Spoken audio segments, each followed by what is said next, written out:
৩৬ জন কিশোর ফুটবলারকে এলিট একাডেমির জন্য সিলেক্ট করল বাংলাদেশ ফুটবল ফেডারেশন বাফুফে। ফিফার ব্যবস্থাপনায় ন্যাশনাল ট্রায়াল থেকে বাছাই করা হয়।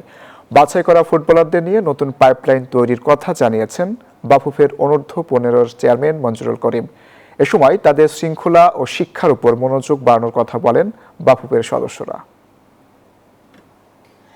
উৎসবমুখর পরিবেশে শেষ হলো বাফুফের ন্যাশনাল ট্রায়াল। ৩৬ জন কিশোর ফুটবলার বাফুফে এলিট একাডেমিতে প্রশিক্ষণ নেওয়ার সুযোগ পেল। লড়াইটা হয়েছিল ১২৮ জনের মধ্যে। সকলেই উঠে এসেছে তৃণমূল থেকে। বাছাই শেষে চূড়ান্তভাবে এই নির্বাচন করল ফেডারেশন।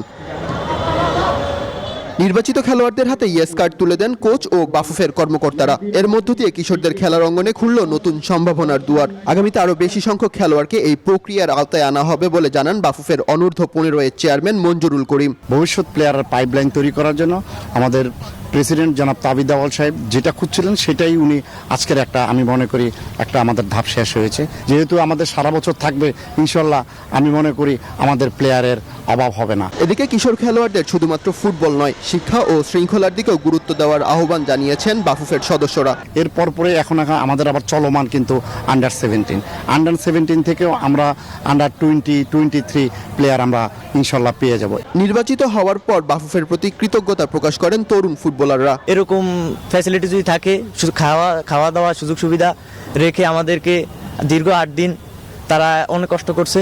আমার ধন্যবাদ জানাই তাদেরকে। আমার স্বপ্ন একদিন বাংলাদেশ জাতীয় টিমে খেলবো। বাংলাদেশ ফুটবল ফেডারেশনকে এরকম একটা আয়োজন করার জন্য, এত সুন্দর একটা আয়োজন করার জন্য আমাদের বয়সী যারা ফুটবলার আছে সবারই একটা স্বপ্ন থাকে ইনশাল্লাহ একদিন জাতীয় দলে খেলবে।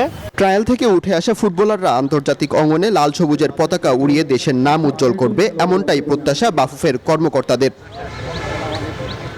মাহাদি হাসান, নিউজ 24, ঢাকা।